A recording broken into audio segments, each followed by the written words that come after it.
trip with the Raelian fleet. Had a spaceship land right at my feet. Then a girl walked outside with x-rays in her eyes and a message intended for me. She said, take me to your leader. Take me to your leader. I've got love information of cosmic creation. Take me to your leader, man.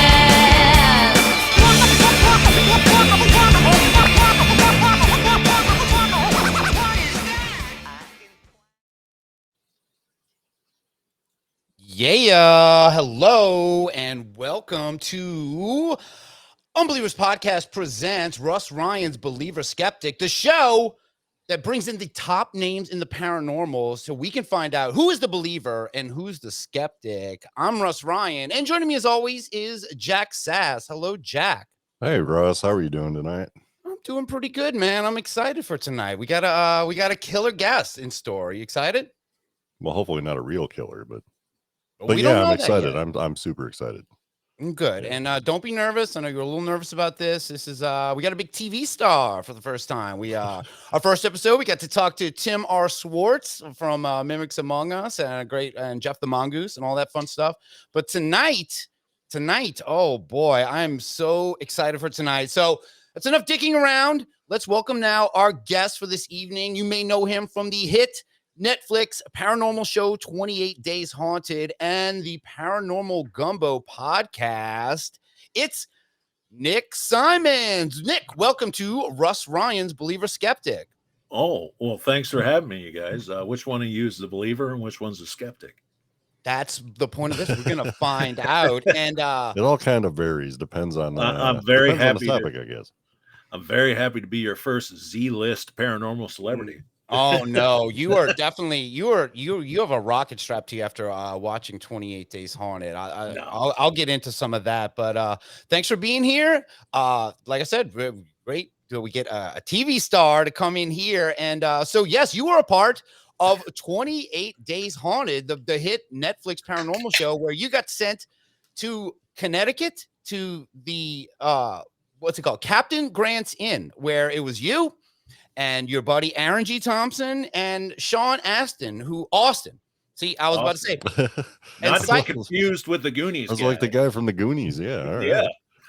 I didn't peg him for that type of activity, but you know. He didn't talk nothing about Astoria, Washington the whole time. It's Sorry, Russ. I couldn't let that one go. No, I couldn't either. I was actually going to, it was very hard watching it. I kept wanting to call him Sean Astin. And every time I'm writing a script for this, I'm like, no, it's Sean Austin. It's like Austin, but Sean Austin, I want to say Astin so bad. Sean Austin, the psychic of your team. And that was the thing about this show, that the fact that, you know, we have Ghost Adventures, whose whole point was that we were going to stay in a place for 24 hours, investigate it. And then right. It gets then you break paranormal lockdown. It's kind of the next step where it's like we're gonna go somewhere 48 hours because we're gonna one up Ghost we're gonna one up Ghost Adventures, and two, stick it to Zach Baggins because they wasn't a paranormal lockdown 72 hours.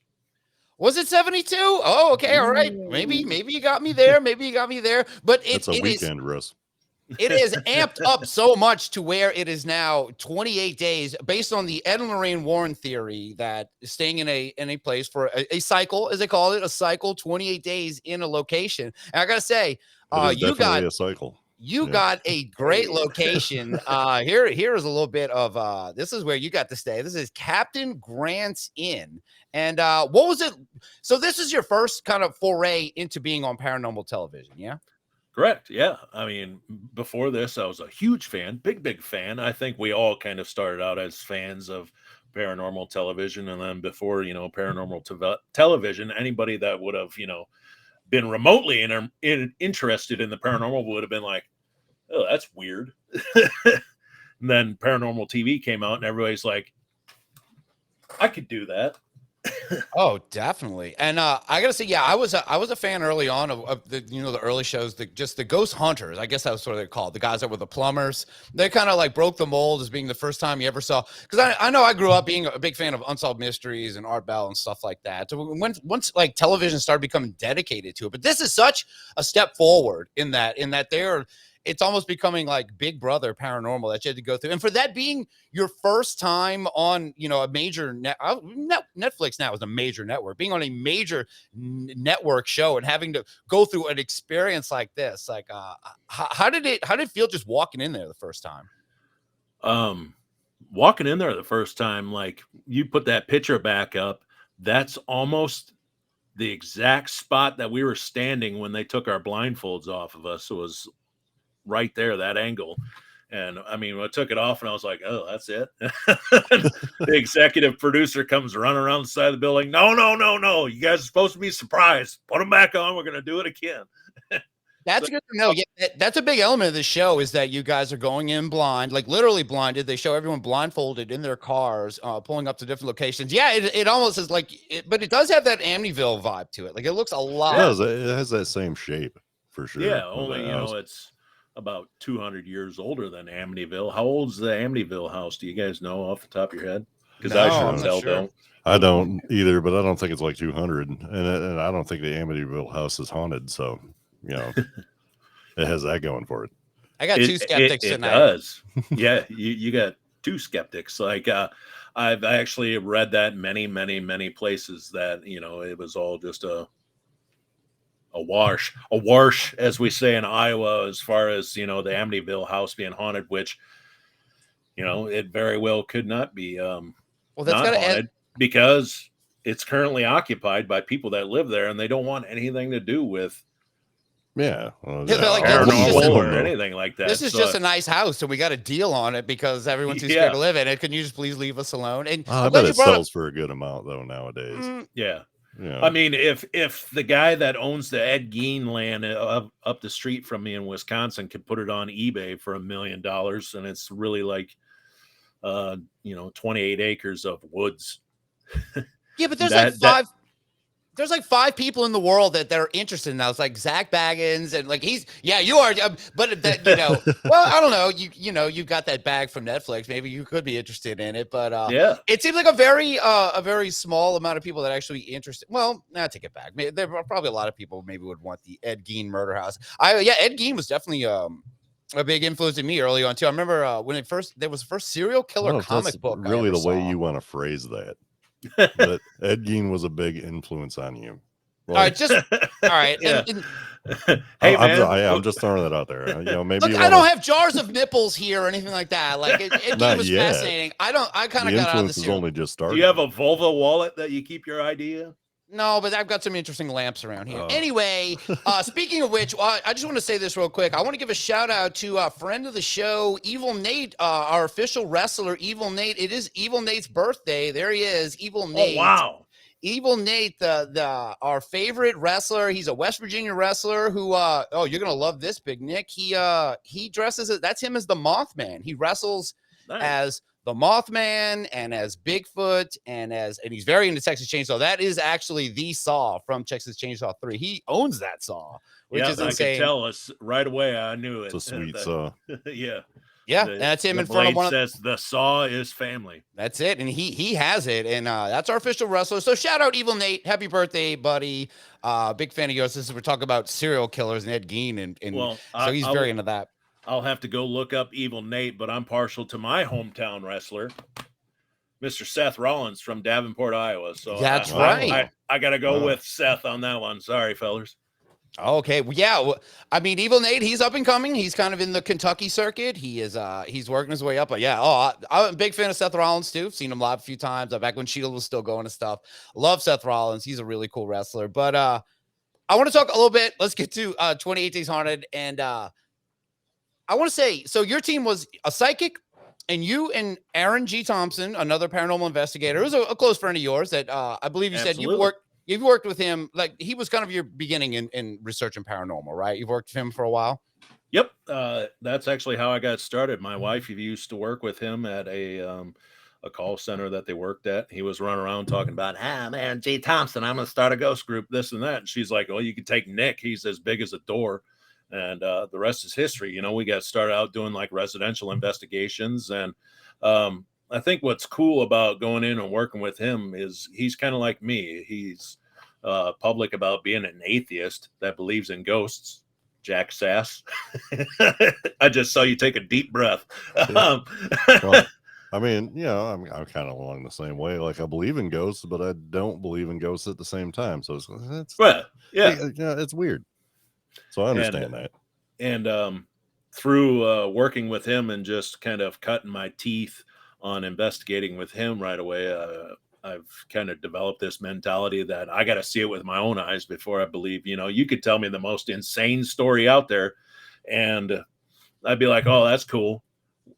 When can I go investigate it?"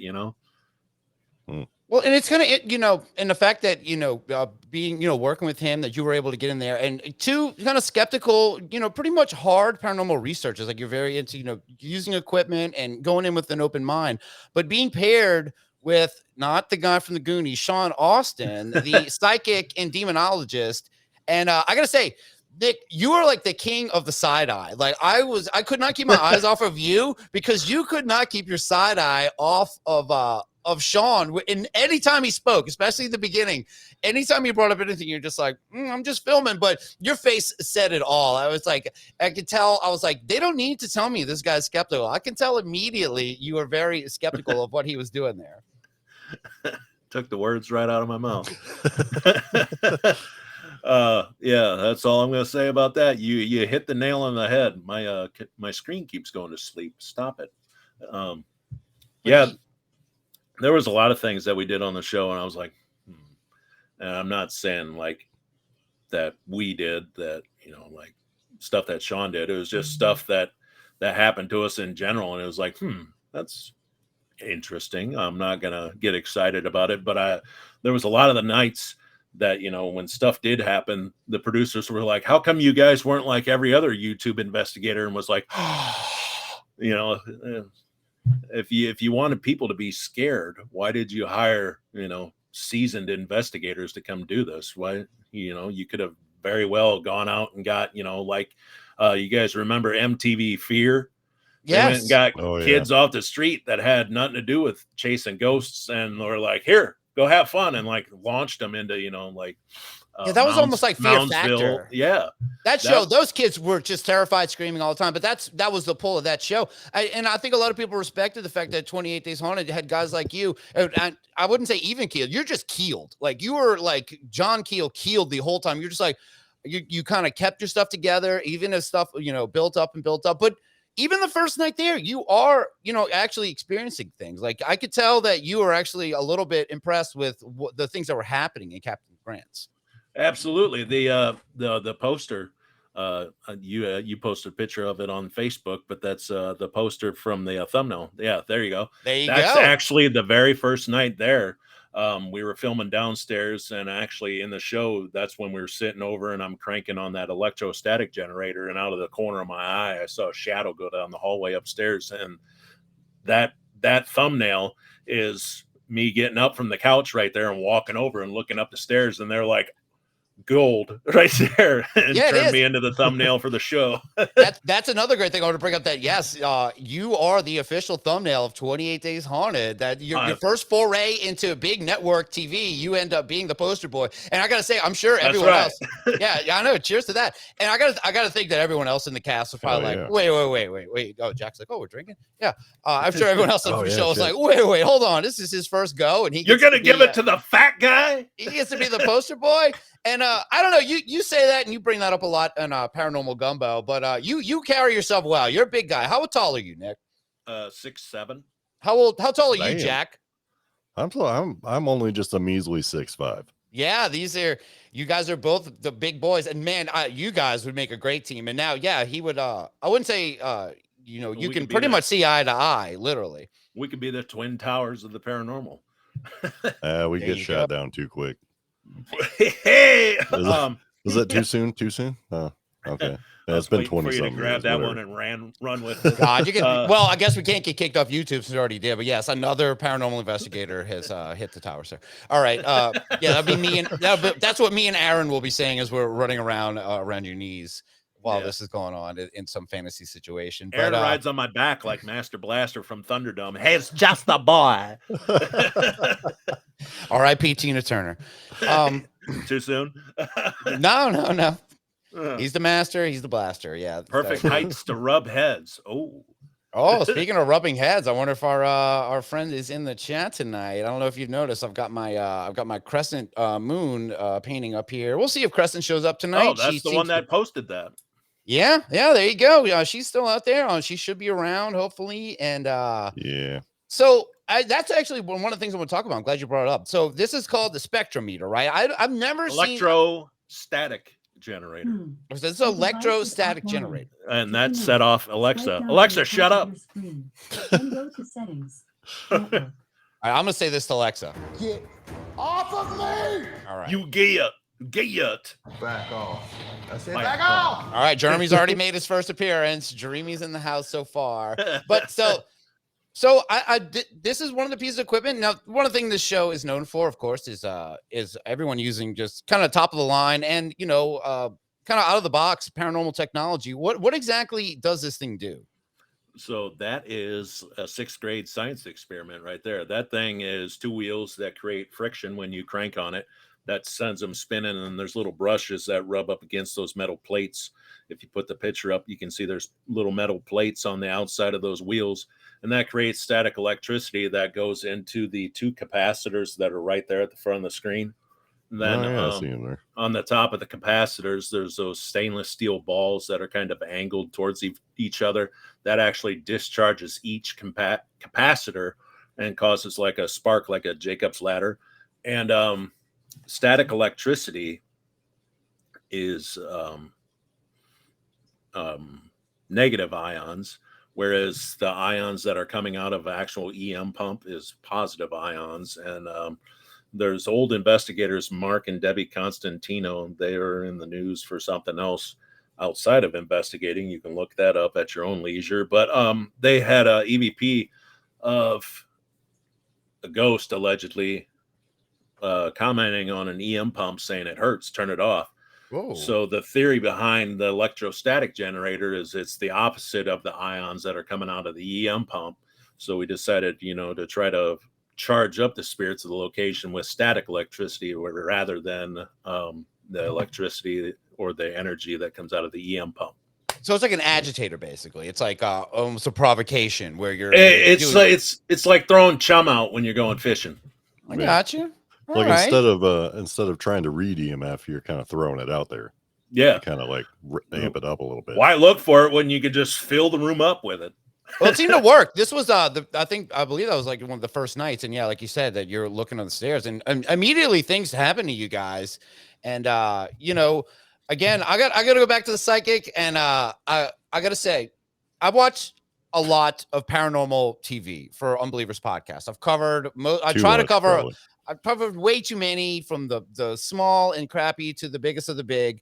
And I got to say, you stood out so much, and you have one of my favorite moments I've ever seen in any paranormal show. And I'll set up a little so we can talk about it. I know a lot of people ask you about this. I don't give a shit. It is one of the best moments ever. So I'm not sure what night it's in. You guys are there for a little bit. And the psychic, Sean Austin, he comes down to let you guys know that in his bathroom mirror, in the steam of the mirror, he sees the letters CU in the mirror itself. And this becomes, oh my God, the great revelation. I see you. Oh, it's CU. And first I want to bring up that you guys are looking for ghosts that are like hundreds of years old. I don't think they would speak in like tech speak. That seems like something like a teenage girl that died maybe a few years ago might send. Maybe they got that T9 phone still. So oh my God, see you. I didn't feel like actually pressing the same number over and over again to get to the S. And then, the old texting. Right. No, 100-year-old ghost would not know this to communicate this way. But you placate, and you guys do an EVP session. You're giving him the classic side eye the entire time of this going.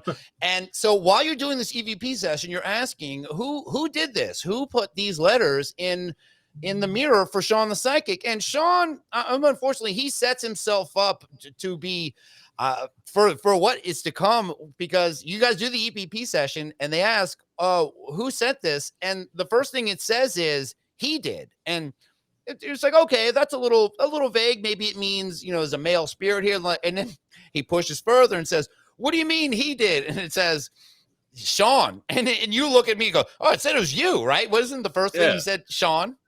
Yeah, and the day I found that, the next day, I was sitting outside listening with these headphones, screen used headphones. Get it now, Whoa. ebay.com/.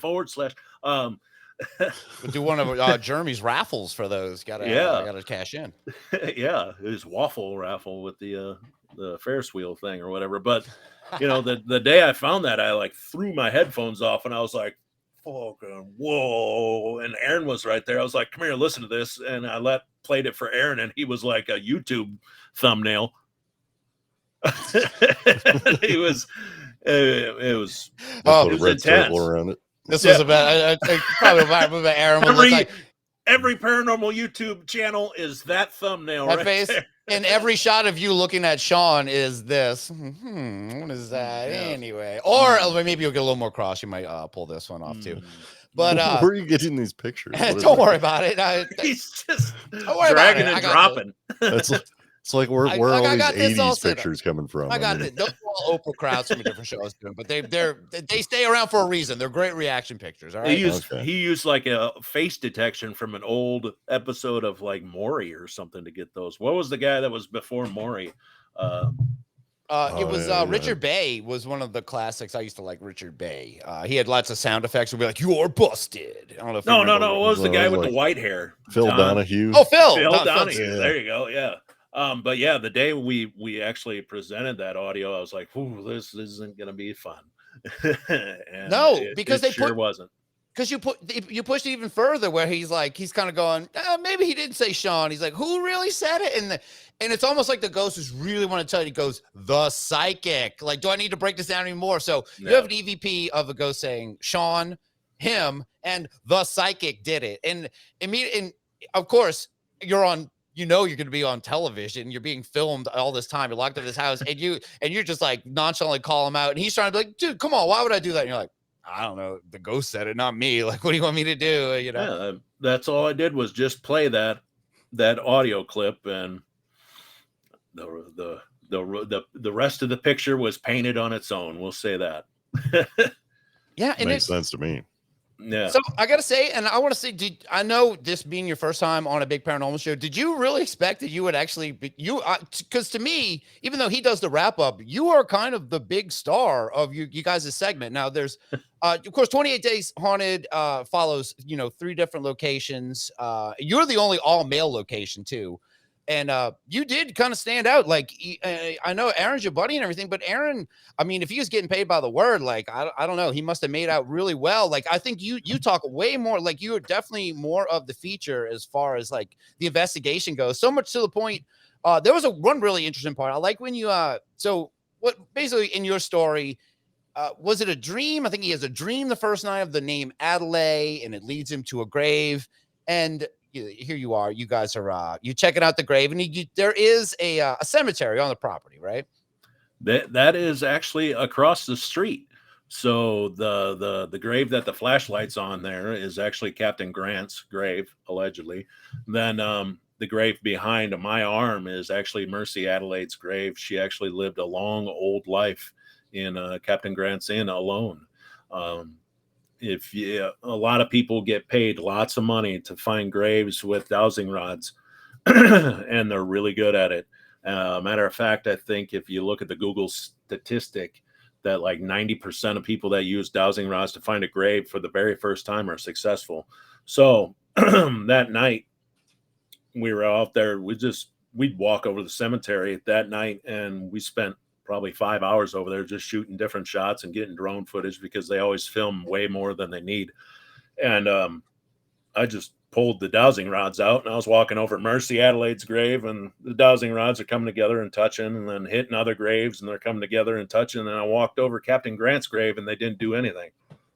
That symbolizes that nobody's buried there. There's no void in the ground to throw off the magnetic pull of the earth and cause those rods to come together and touch. So they left this part out of the show, which would have made the whole show. Captain Grant never came home. He was Insert joke about rod finding. Nice. You're messing with the champion rods. I'm trying to stop myself from playing rod clips myself. I'm really hoping I can find some, but I'm actually finding a lot more Jeremy clips that I didn't know I had here. But so the whole point of the Mercy Adelaide still haunting that house is Captain Grant never made it home. He was lost at sea. And in the first episode, we actually get an EVP that says, my captain, and, you know, waiting on my captain. And it all just makes sense why she's still haunting that house, because she's forever waiting for Captain Grant to come home.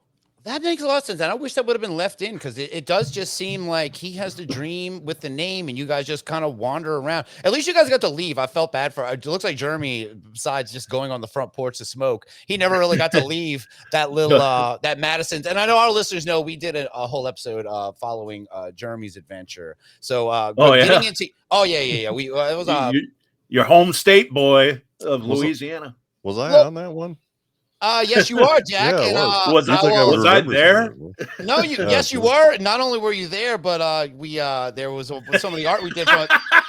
I like to call this art "Oops, All God Helmets." That is you're right. I was there. That is the that's the whole Unbelievers crew chiming with our God helmets. So yes, and but you know. That's it. Very interesting that you use dowsing rods, but they completely leave that out. They make it seem as if Sean just, has this feeling, goes out there, finds it and everything. And I don't know. There's the way this amps up is really interesting. I kind of felt bad for you at one point. Now you went out there because you're like the tech guy. You got, you were very well versed in paranormal tech and stuff like that. And so you were sent out to what were you using? A heat sensing, a thermal imaging camera, kind of walking around, and That's a lantern. No, not that thing. Let Nick explain. Oh, okay. So yeah, one night we did go out there, and I have a FLIR thermal imaging camera, and we found this hot spot on the ground, and it was interesting. And we did a whole bunch of experiments around it, and actually, when you walk over it with the dowsing rods, they'd actually come together and touch over top of it. And it was just very interesting. So they sent me out with my metal detector, and sure enough,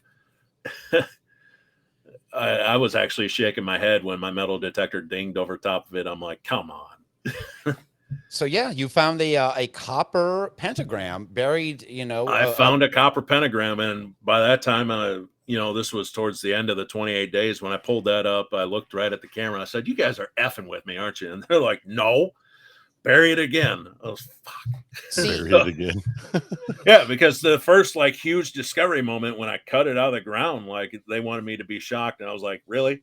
They should have kept it like that. That's what I hate about TV so much, is that they just keep the genuineness, the natural reaction. I mean, yeah, it's no, they wanted this, right? I know, but still, I mean, I would rather pay to watch an actual genuine reaction, not something that's clearly faked and forced. So somebody just being like, what the fuck is this?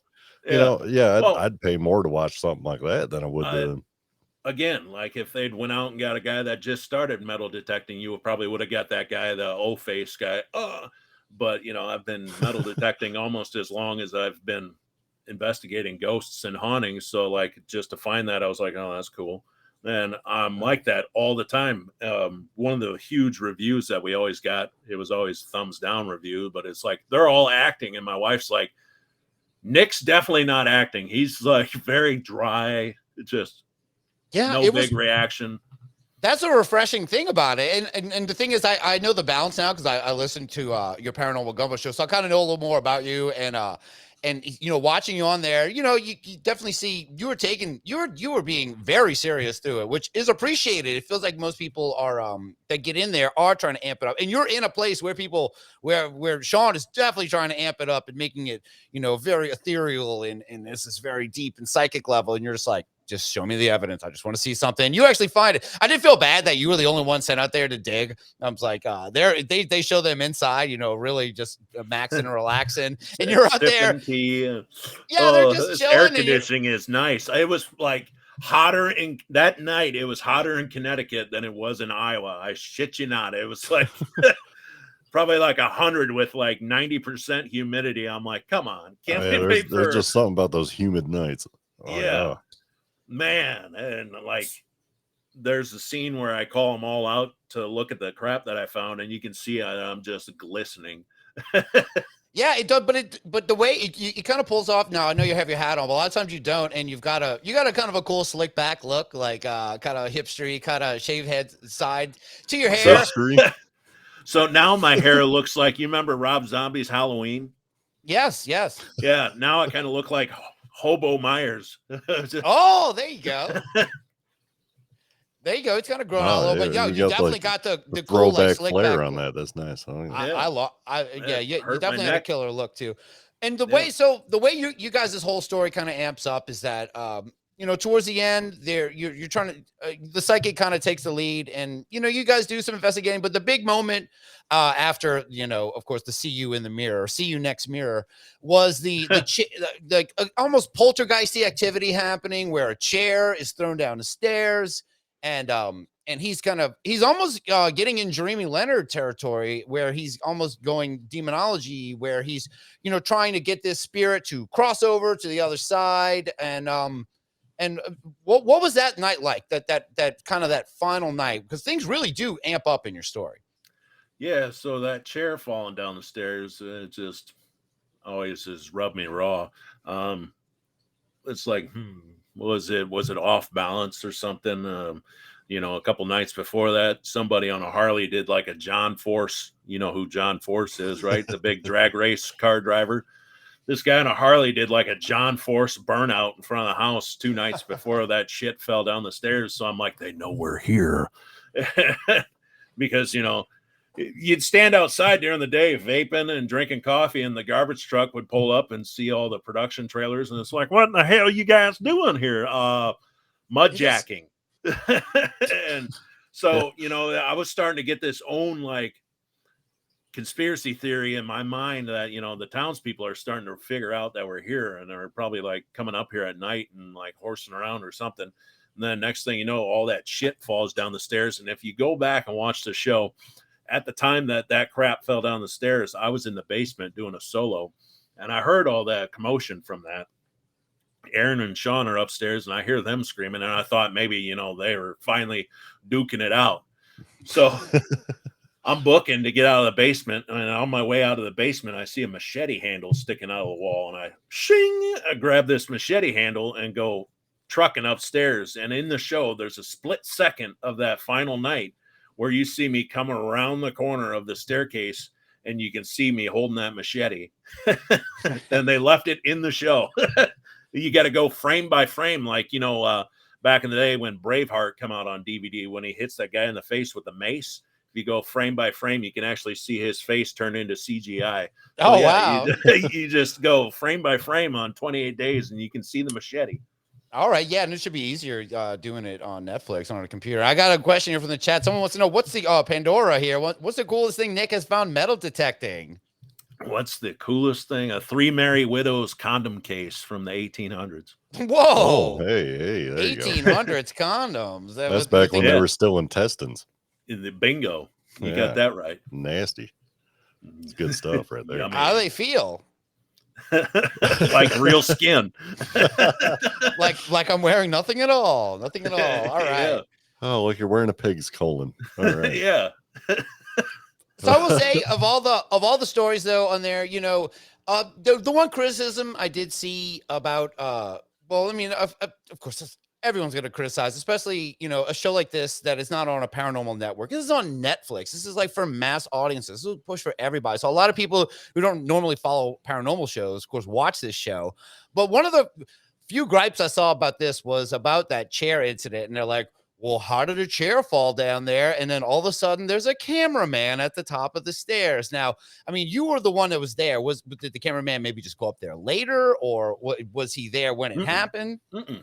There wasn't a cameraman at the top of the stairs. If you go back and watch the show, sometimes you can see there was 15 cameras mounted on poles that they could control remotely from the production trailer. And they had, 360 degrees that they could turn on the x-axis or the y-axis, and it could do 180 degrees up and down. And right at the top of the stairs, they had it so it could look at us coming up the stairs to the attic, then it could cover the whole attic from that area. And that's just how they accidentally caught that shit falling down the stairs, was because of that pole camera right there.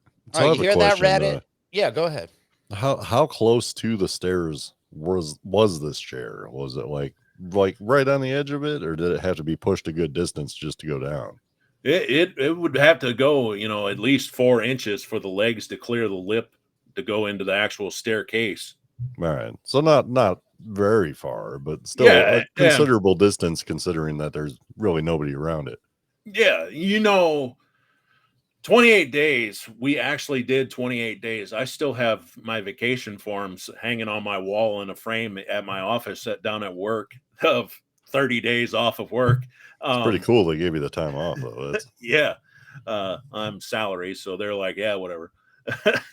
That's got to be one of the weird boss moments you get where like, look, I'm going to need to take this time off. I'm going to be on a Netflix TV show. Like, I know this is like asking a lot, and you are, and you are kind of just like, you're the working man's paranormal researcher. You live a normal life just like all of us, but to get that opportunity and for a job to be cool enough, that's amazing. And that's great that you saved that. That's what my boss said. He goes, this is probably a once in a lifetime opportunity. And if it is once in a lifetime, I don't care. Well, hopefully not for you. I don't mean it like that. More chances. Hold on, I didn't mean it like that. I told you, you're my favorite up and coming paranormal skeptic researcher. You better be in all the shows from now on. Keep climbing. But yeah, back to the original question about the chairs. 28 days of investigating every night. You within the first 5 days, we were out of shit to do at night. So a lot of the nights we just kind of repeated experiments and just went all over the house, just investigating from top to bottom every single night. So that chair probably could have got bumped over time because it was right near where you exit the attic to go downstairs. So somebody could have bumped it, and then over time it just kind of fell down because vibrate over. Yeah, because there is a big highway in front of Captain Grant's that had a lot of semi traffic, and when a semi goes by and hits a crack in the pavement, and you're sitting inside of a house that is over 280 years old, because even though the sign says 1754, the historian's like, that's probably just a rough estimate. They really didn't write anything down back then, so it could be older than that. So I'm guessing you're pretty reasonably skeptic about this kind of stuff. I'm getting from this, but so then you probably felt in the house vibrations, like you could actually feel it of cars driving down the road and things like that. Oh, you could. That would be one of the first things that I would look for as well if I was in that type of situation, to just be like, okay, what could have possibly caused this? And you're there for 28 days, good amount of time to figure out that all the little nuances and right, the little schedule things that are just kind of going out, the annoyances that you wouldn't normally notice or really think about, but it's like, the highway out there, that's really annoying. And you got to think about it for like a way that a lot of hauntings would work. It's kind of the same. It kind of fits together. Absolutely. 28 days. You have a lot of time to actually investigate the data that you collect from the night before, where we didn't have, phones and internet to Google stuff. But there was some days that we did just get lucky. Like, one of the things that came through a lot on the SB7 was Mason. And SB7 is a radio that sweeps the frequencies of the FM or AM dial. Yeah. And it's called like a spirit box, basically. Yeah, right? spirit box. Number 7. Hey, I got one. Hey-o. Yeah. But I was thinking about that one day, and I was standing outside vaping, drinking coffee like I always did, and a semi rolled by, and it was an EB Mason semi or WB Mason semi, and out in Connecticut, that's like a bread company or an office furniture company. And I was like, that was it. It was probably a radio advertisement for this Mason company, EB Mason or WB Mason. And I'm like, that's got to be it. This is nothing to do with Masons. We're probably picking that up. We're just picking up that one commercial. specific word through the way Yeah. those things slip through. And I've heard you talk about a lot about paranormal equipment. And one of the things you suggest when you're using one of these SP7s or spirit boxes is to put it on the fastest frequency possible, to get it to cycle through. And I will say, I've been a hater of the spirit box for a while until I got one. I don't like listening to people listen to spirit boxes or No, I'm try a to hater of it communicate. because of that. But I don't like listening to. Yeah, Jack is a hater because he's been with me using these things. But I having one is a lot of fun and talking to and doing it. But I don't do it. I'm going to try the way you suggest. You think you should just have that thing crank going as fast as possible, right? Absolutely running light speed. Allegedly, this July, Gary Galka, the guy that designed the original SB7, promeasure.com with a dash in between pro and measure.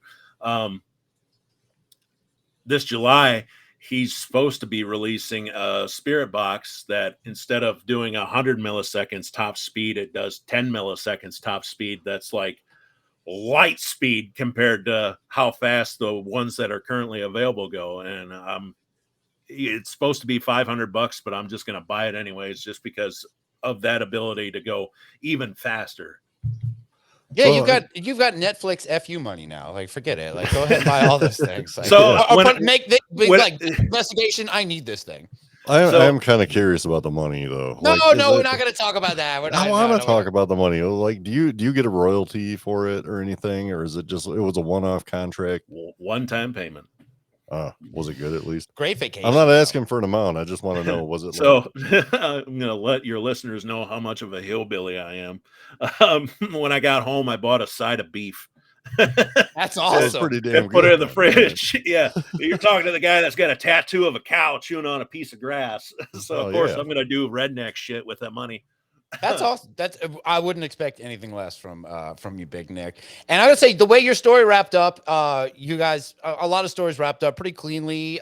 You guys ended up not killing each other. You seem like your psyche and you got along a little bit. You did make your best friend cry, which I thought was a great television moment where Aaron. Beautiful TV. That was the other great moment besides calling out the psychic for when you're getting an EVP to call out the psychic. But as soon as that moment happened, your friend Aaron goes, "You know what? This is great. We should go outside of the cemetery and film." You're like, "Wait, why? We're stuff is happening here. How about we go to each floor and investigate?" And he's like, spending 28 days in the house, not the cemetery across the street. Well, things were actually happening. Things were actually starting to happen. He's like, "You know what we should do? We should leave." And you're like, "No, we should stay Let's here." go. And so you guys had an actual moment where I know that's when I can tell you were friends. You weren't being cordial because you were being a lot more cordial with Sean, Austin, Aston. And but Aston 316. Yeah, the glass breaks. Actually, mirrors do come in. Maybe the mirror breaks. If I had two beers, that's I'd his, slam them together right now, but I can't. Yeah, mirrors become a big He's got thing. one. But anyway, so yes, you do make your friend cry in one of his confessionals, which is very funny. But I know I've heard you say on your show that you guys immediately made up. But of course, Netflix isn't going to show you guys broing out and hugging it out after. They want to see. They want that drama right away.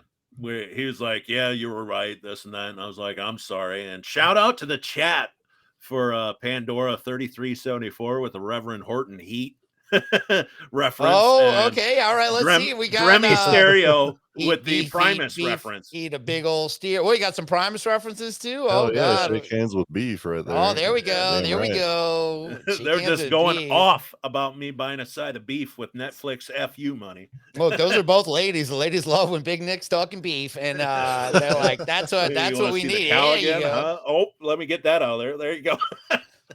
I'm loving it. And so yeah, your story kind of wraps up cleanly, but we're gonna shift the conversation a little bit now. So now you are, of course, also the host of Paranormal Gumbo with Jeremy Leonard, who is was also a very, very big part of 28 Days Haunted, and his story kind of concludes the whole thing. Now we've covered this on the show. Where here you go. Look, Nick, I got you. I added him into this is Nick Simons, paranormal enthusiast, with his boy here.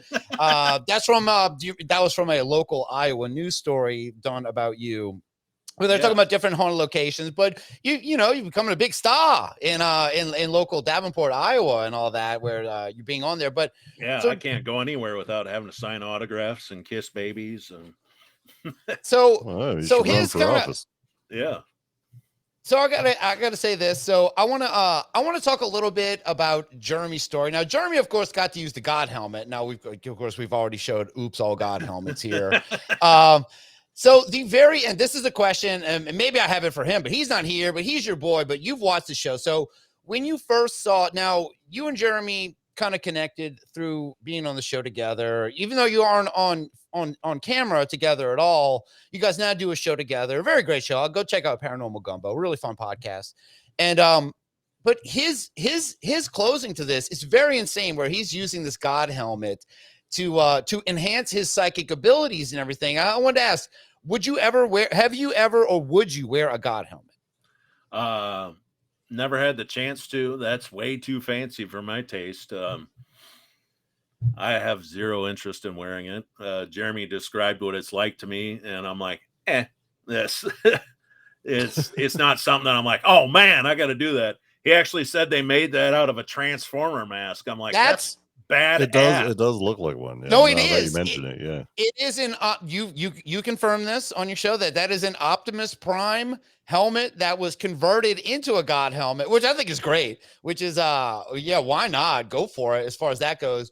Yeah. But I don't understand how he can look so serious wearing that. Like I would have the biggest smile on my face. Yeah, you do have a big smile on your face. Look at you. That's right not there. really a Look, smile. I'm dead serious wearing this thing. Is. I'm dead serious wearing this thing. I know what yeah, you got like the same little frowny face I got going on. I don't. Where did you even get those pictures, by the way? Don't worry about it.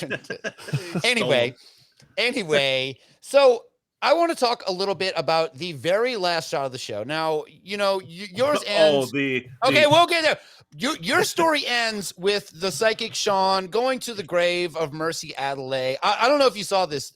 He actually released a song called Mercy about her. Sean Austin, he released a new song. I don't have it. I can't pop it up. I found it right before we started. That's a shame. But the very last shot of the show, they are, going to the graves of the people that were involved in their whole thing at the Madison dry goods store.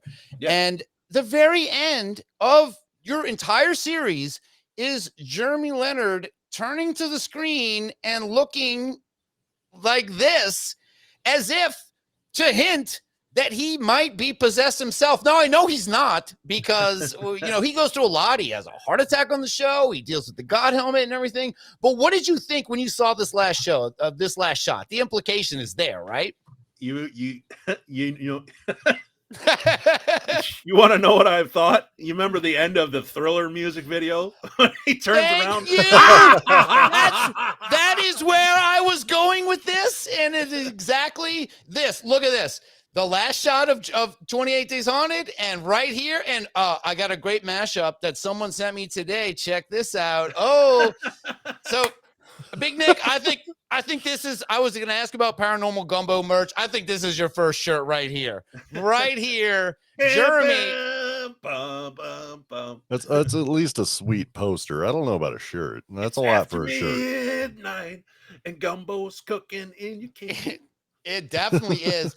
So yes, thank you for acknowledging that. And man, it's almost as if we planned this. We did not. You called it. It has that Thriller vibe to where you're like, I get it. Maybe it's supposed to be a cliffhanger. Like, what's going to happen next? He's possessed. Like, well, we know he's not. He's the normal guy. He's a firefighter. Like, even though he does his demonology, he goes through a lot. But that last shot, I think for a lot of people, it's like, I think I'm sorry, I gotta shoot.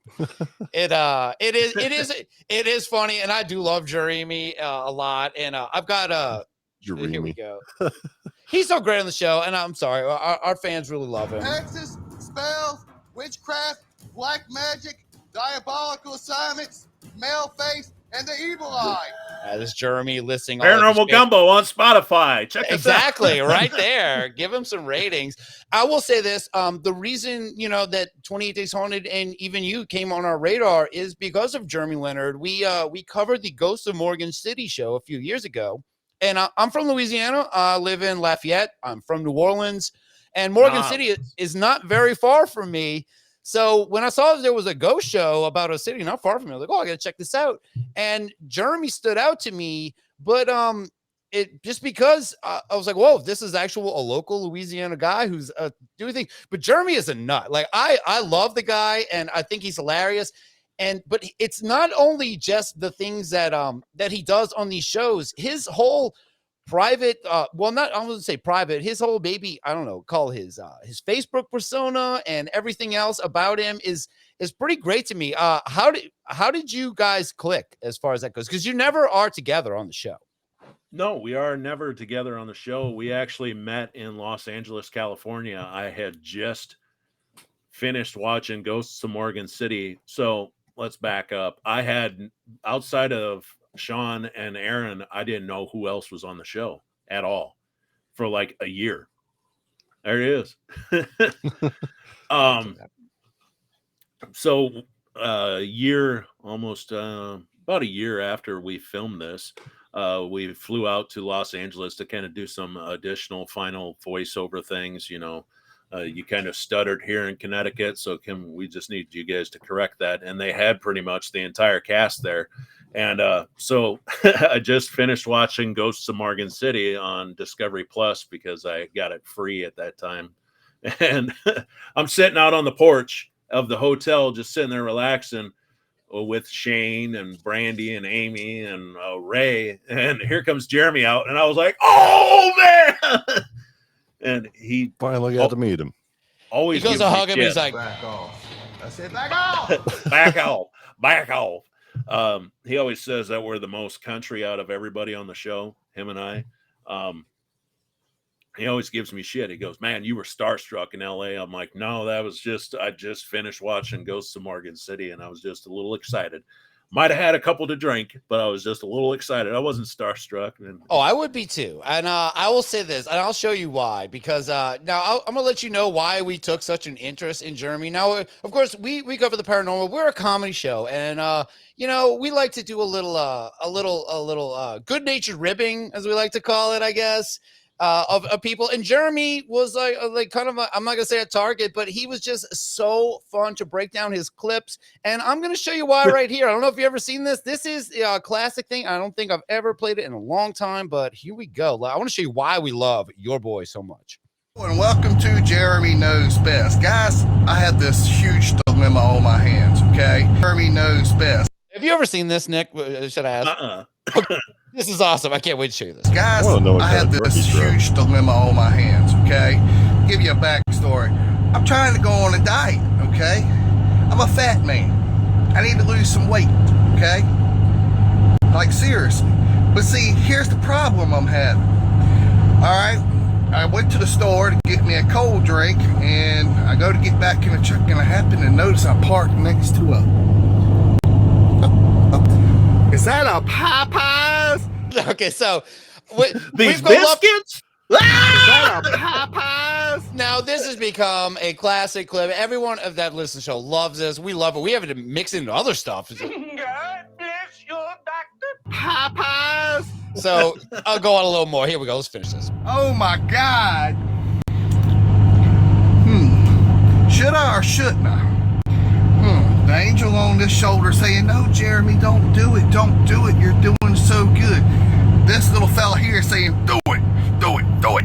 Sink your teeth into some of that fried chicken. You're going to enjoy it. Oh, my God. What do I do? What do I do? So as you can see, this is why Jeremy's other stuff, we've been very focused on. We love his stuff he puts out, and the fact that he got on 28 Days Haunted after that. That was probably right after Morgan City. He started posting those. He's such a character. He got so many elements to him, and I'm so glad that you two do a thing together. You guys are the perfect balance. They're great. He is hilarious in person, and then the edits that I do of the show.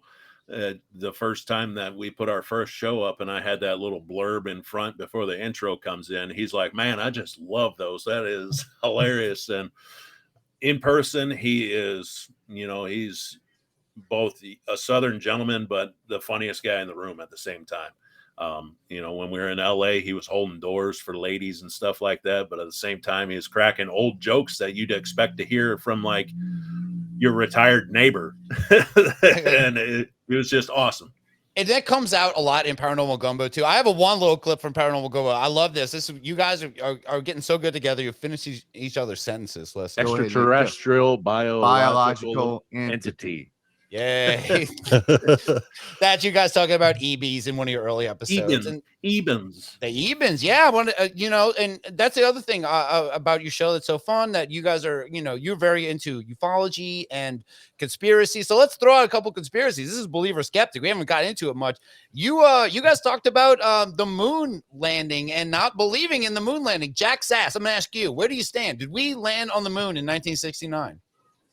Well, I personally myself did not, so I can't. I didn't say. ask if you did. You weren't even around. No, I don't know. I'm kind of conflicted on it because of one thing. There's so many facets of this one that you can't really get a good grasp of it. Because one, yeah, we would have wanted to win the space race and be able to land on the moon first. Naturally, we as Americans, we got to win at everything. So that's what we do. I feel like we actually did do it because we win. All right, so Jack's a believer, and I know, Nick, you're a bit of a skeptic. I wasn't done though. Oh, God damn it! Yeah, he was taking a breath. Yeah, geez, let me breathe. I was ready to go. Whoa, he's a Whoa! face him. Yeah. So, but anyway, on the other hand, well, actually, it's still kind of on the same hand, but it would have taken a lot of people to make a conspiracy theory like this believable. You got so many people involved in the whole getting people on the moon thing, and if they were actually involved, then it would be very believable that we did do it. But since nobody's actually come forward and said that, hey, I was involved, and no, we didn't do it, that kind of shows that there was only a short, small amount of people that were involved. And not to discredit the people that are science-minded that may have put us on the moon, but I don't know. You're scared of getting punched. Like I said, you're scared Buzz Aldrin's going to come to your house and punch you if you say it. I am too. I am I'm too. not I don't want to really, get I punched, think he so I died, believe didn't it. he? Isn't Is Buzz he dead? Aldrin dead? Yeah, No, he didn't make it. Sorry. Yeah, he died on the moon. Hey, he's still up there. He's still there. So since he didn't come back, then his final words were, "Fight me on the moon, bro, if you don't believe me." No, and that's I how was we thinking, went. I'll be waiting for you. I was thinking of Neil Armstrong. Neil Armstrong just recently passed away a few years ago, I believe, and I think Buzz Aldrin's still alive. I think. And Neil Armstrong did have an interesting speech. I think one of his last speeches before he died, where he talked about he kind of weirdly coded that maybe it wasn't. It left enough out there, but I know, Nick, you're a little skeptical about that, which I appreciate. That you go out on that limb to not believe the moon landing. I mean, these didn't see it. Sure, I mean, there's tons of evidence and stuff to back it up, and I'll buy that. But I mean, until I myself go up on the moon, I'll kind of the conspiracies. They're interesting, so I just kind of take everything as is, and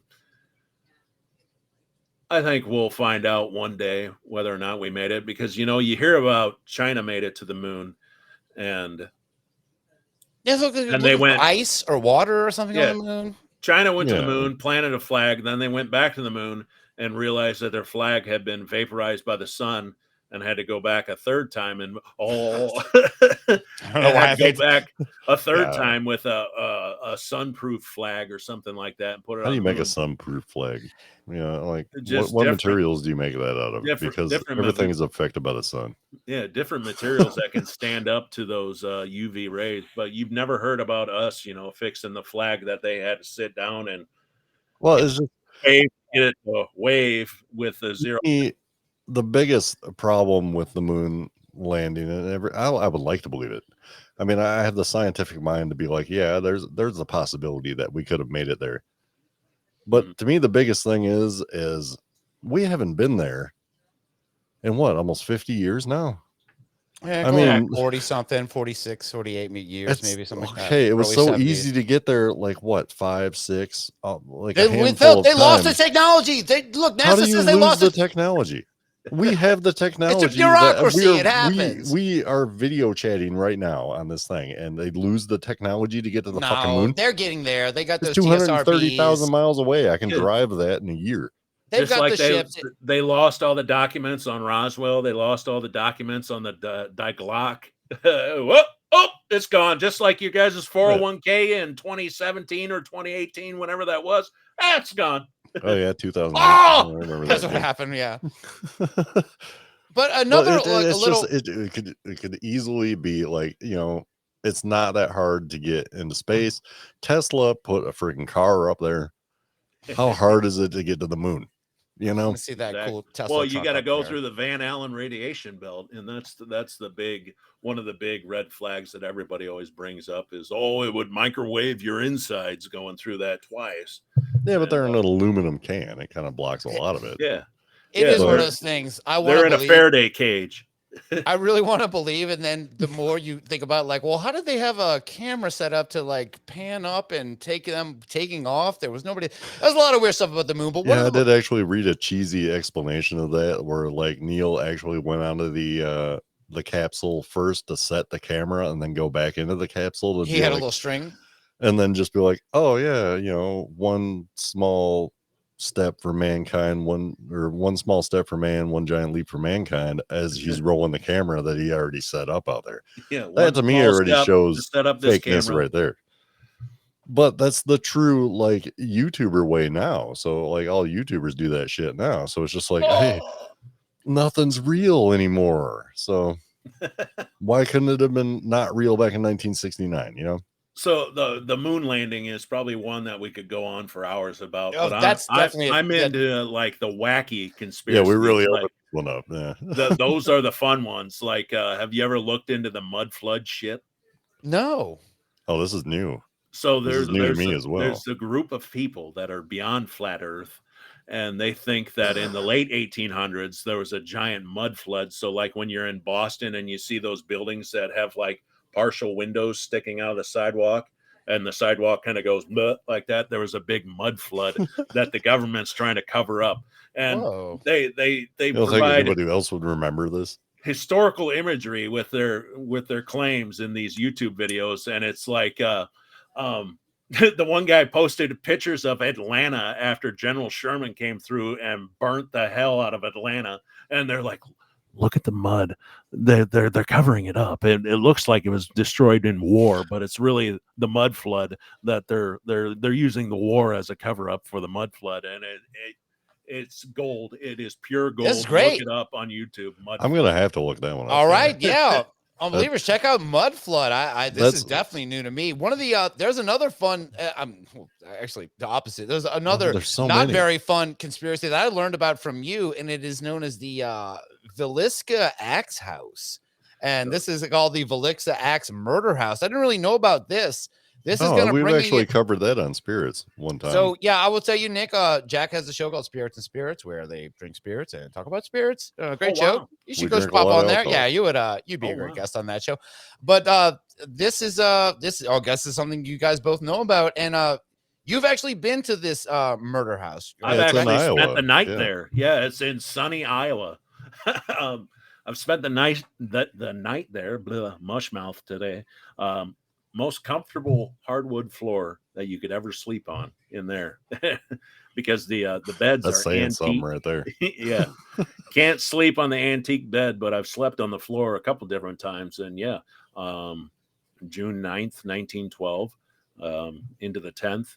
I was thinking that's when you were saying you slept there. I was like, damn, how old are you? Well, we got some popsicles in the cellar. So in This is a 1912, report from the time. Yeah. Okay. no, yeah, no, no.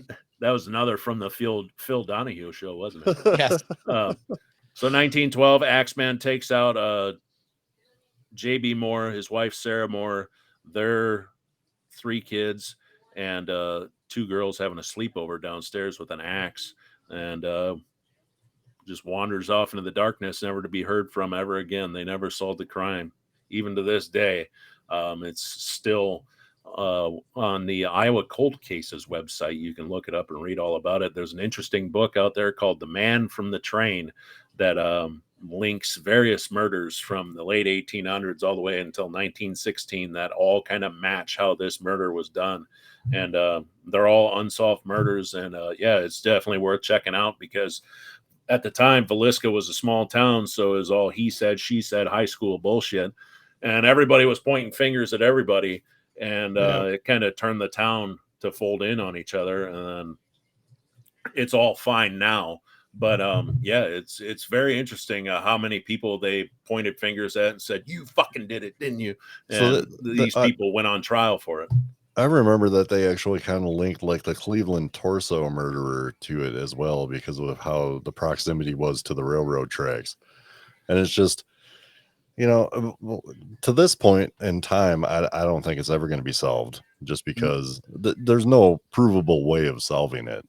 Right. Really. In that book, The Man from the Train, the author labels Paul Mueller, a German guy, the axe murderer. And at the time, his final coup de grace was actually done in Germany, where he, you guys might have seen it. It was an axe murder in Germany where there was footprints leading up to the house in Yeah, it was snow, but they never saw footprints. the Yeah. Hinterlands murder or something like that. Yeah. I know what you're talking about, but I can't really name exactly what it was. But So the entire family murdered the same way.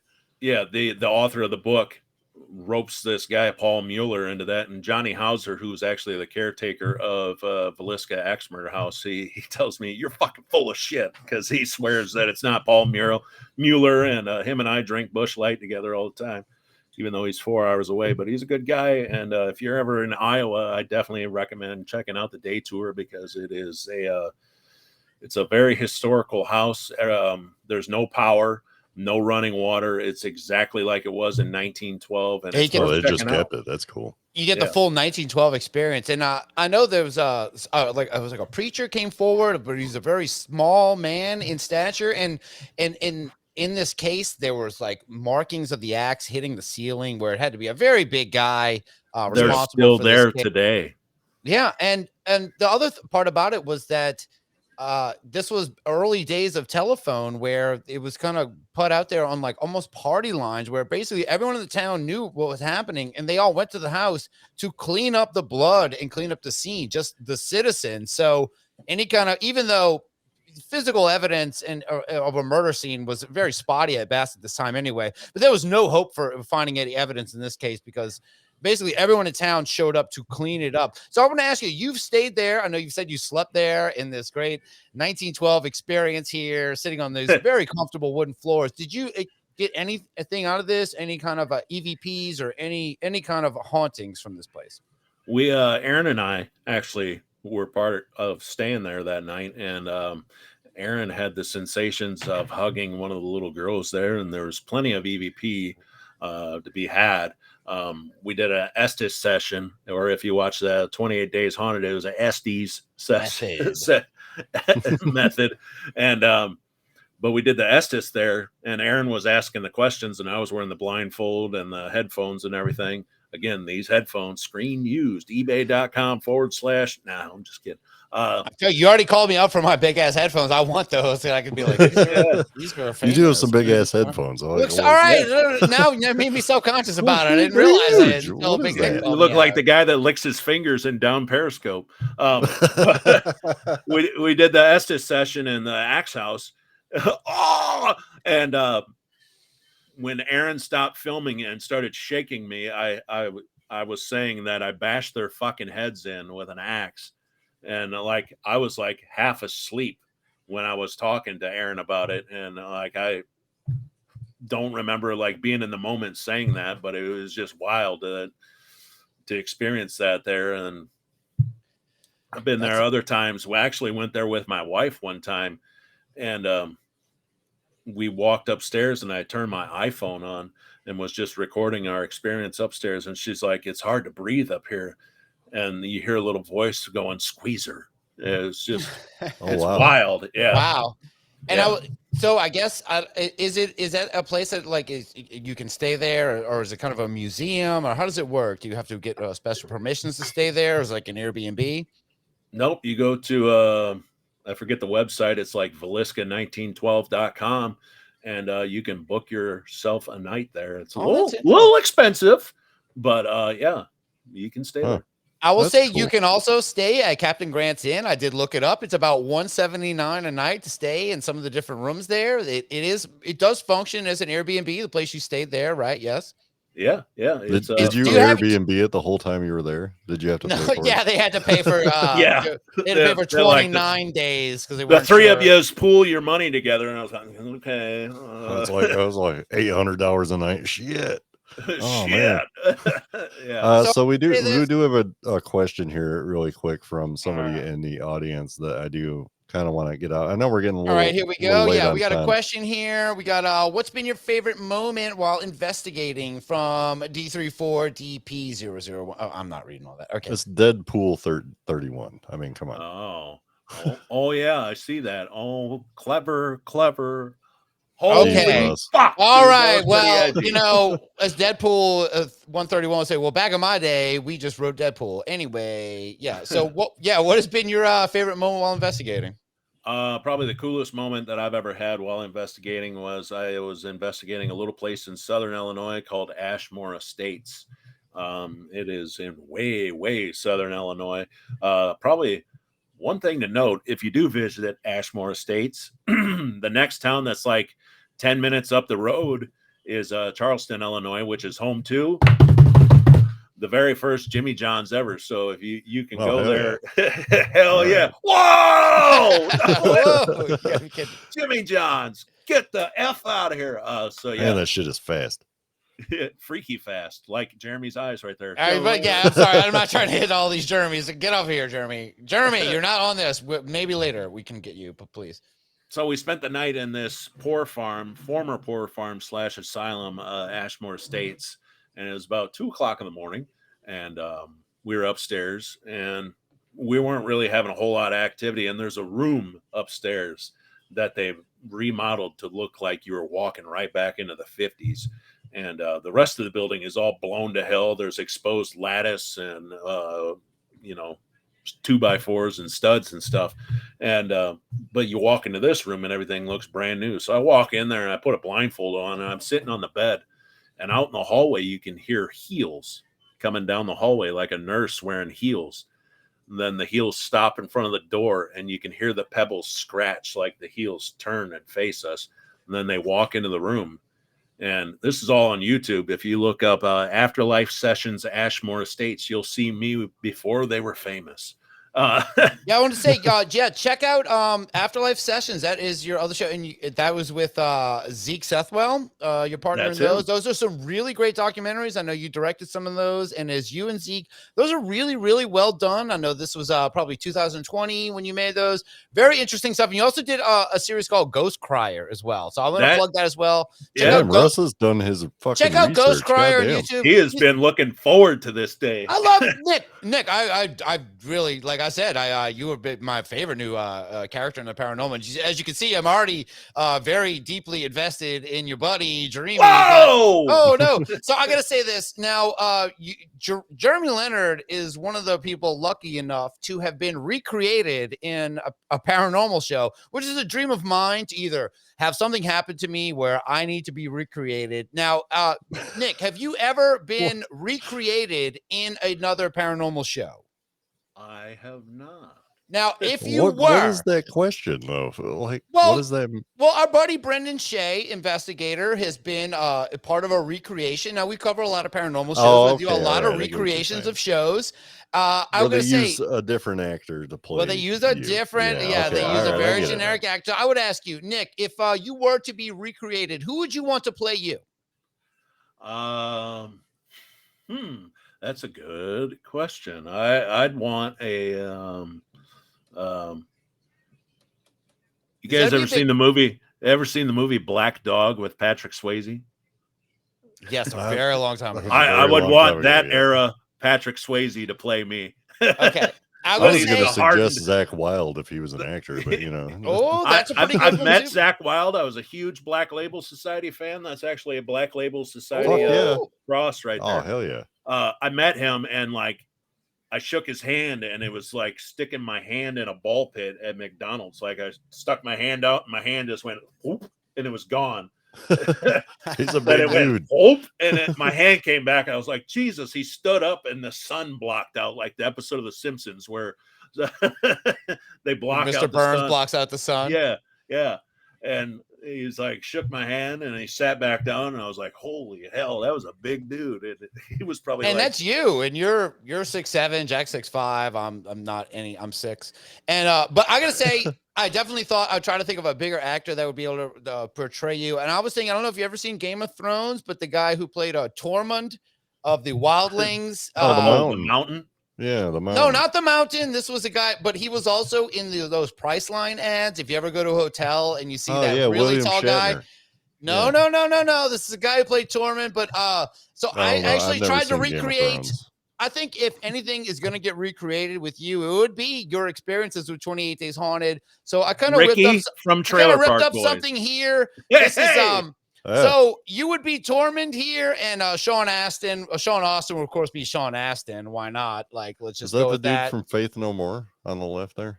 No, that's and I guess Aaron G. Mike Thompson. Piazza? That's Mike Piazza. Mike Yeah, Piazza. I figure Aaron G. Thompson would be Mike Piazza could play him, because there's always one actor who doesn't quite look like the guy, but it's close enough, right? Close enough. So yeah, I mean, I get to be a ginger, a lifelong dream come true. This is my reimagining of 28 Days Haunted. At least that Captain Grant's in right there. You got Piazza, you got Sean Astin, and of course, and Nick would be Mike Patton. That's his name. Yeah, Nick Mike Patton from No More. Faith No More. Yeah, he was the one that always wore the brightly colored sunglasses. Yeah, right? that guy's nuts. It's great. Yeah, the guitar player.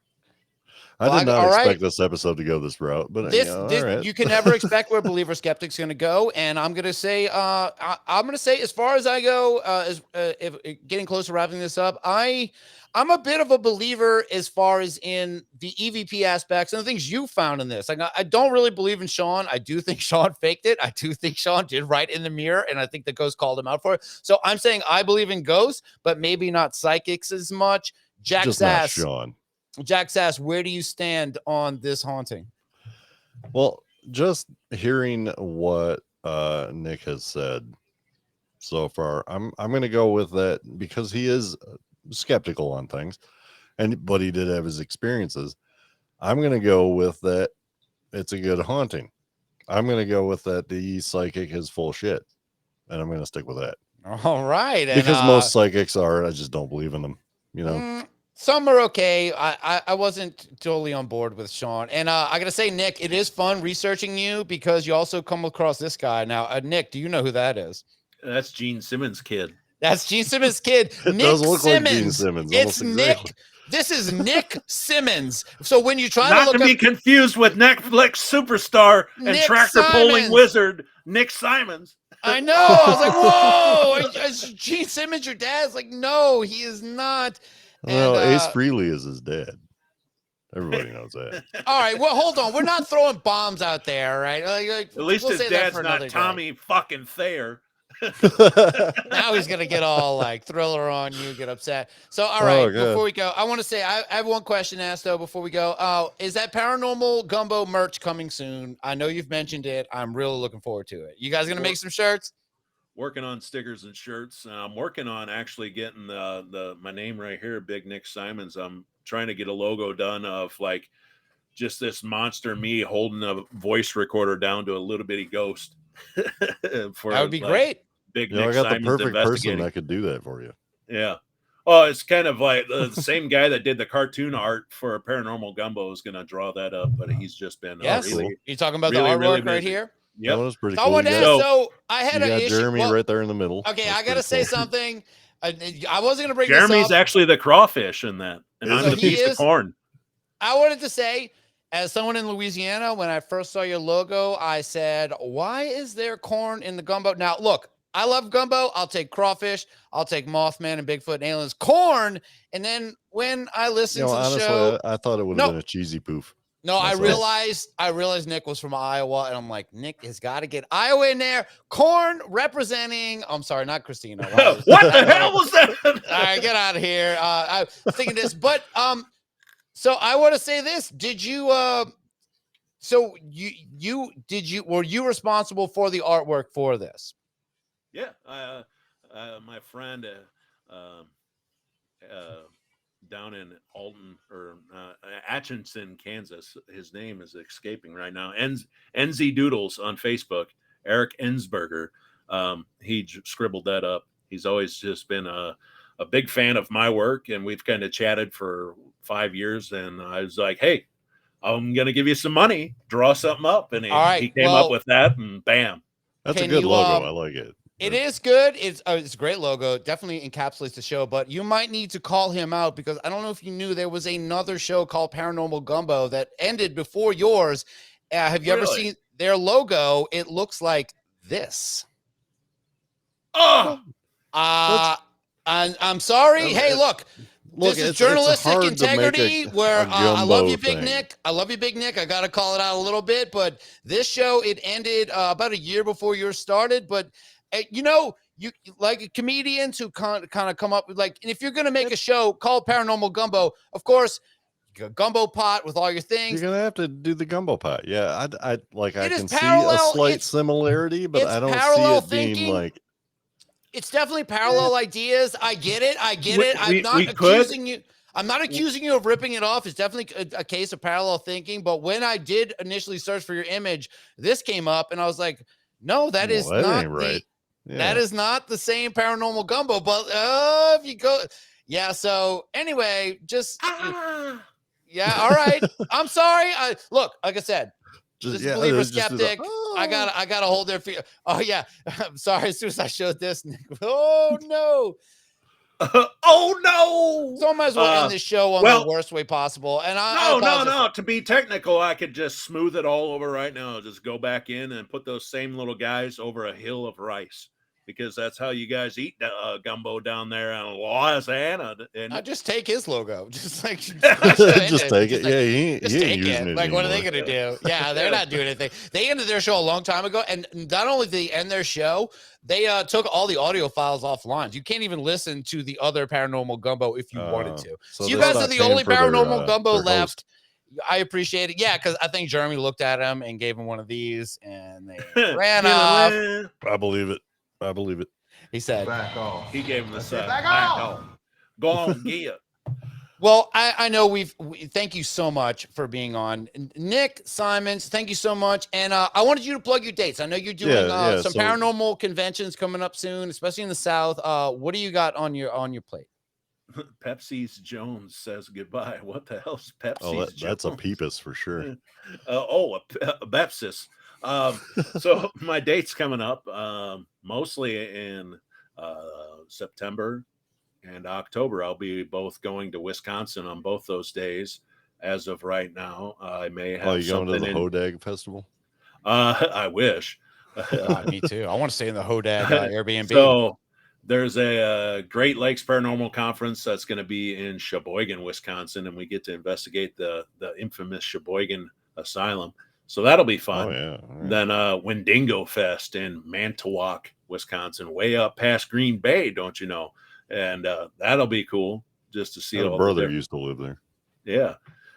So looking forward to getting up there for that. And then I might be doing something in July that's not released yet, so I don't know if I can say anything there. And then perhaps in August, I might be joining Jeremy at the Deep South Paracon in Alabama. That's the one I'm also looking forward to. I really hope you're out there, because that's like a combination of like a comic convention and a paranormal con. It's like everything. It's not too far from me. If you are there, I will. That's driving range for you. I will try my best to be there. Yes, absolutely. That's almost driving range for me. I'm in North Carolina, so that's we'll come on there. You'll go there. We'll get. You'll get an 8-hour drive. You get to meet Nick Simmons. Nick Simmons will be there. Everyone will be there, but definitely that's probably the funnest part about having my last name is all these people that invite me on their shows without asking, and they go, Nick Simmons. And it's like, hey, hooked on phonics. How many M's do you see right there? Just one. It's like, I'm the dude from the thumbnail of 28 Days Haunted. Yeah. Like, I ain't got time for these. You ain't got time for this. Too many M's. It's one of the most famous shit out there. But you did have time to talk to us, and I really appreciate it, Nick. Thank you so much for being on. We appreciate it. I want to thank everyone that's been in the chat for hanging out, and this is it. This is great. Thank you, Nick. Well, and go check out. Hold on. Right. Really quick. Throw out your other podcasts and stuff that you're on. Like, I know you did earlier, but throw it out again for everybody else out there so they can go and check it out. Oh yeah, if you want to listen to me and old demonized Jeremy Leonard. Because it's the Thriller. Not that one, the next one. There it is. Yeah, there you go. So yeah, you can listen to me, Jeremy Leonard and I, every second and fourth Tuesday of every month.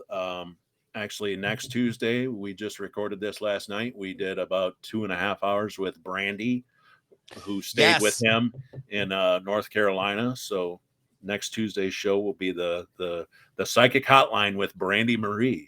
I can't wait for that. That is Jeremy Leonard's partner, the psychic who joined him in the Madison Dry Goods store. That's very, very much looking forward to that. Thank you so much for being on. Of course, everyone, go watch 28 Days Haunted, and it's easy to skip and watch the Nick's segments because every time Yeah. every time the Fast map forward. goes to Connecticut, it's like Indiana Jones. You go as soon as it goes to Connecticut, you go watch that, and you can get through it, fairly quickly. Like you don't have to. If of course you want to watch Jeremy's segment, but we've covered that. You guys know all about that. So watch Nick's segment. Nick's segment is great, especially calling out the psychic for the mirror. Nick, thank you so much for being on Believer Skeptic. And I'm going to play us out now. And Thanks for having me on. Oh, thank you so much for being Thank on. you. And we're going to get out of here with this. Is this what we're doing? I inquired of her mission, her favorite position. She told me These questions must stop. cause she can't be dissuaded until she had made it with someone who ranked at the top. She said, I am looking for the man, and I can save it from his land. My fine body is the key to set your people free. I'm needed in DC. Now please,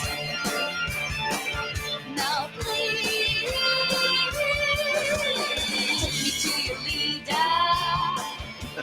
Take me to your leader. I got much procreation for black and Caucasian. Take me to your leader, man.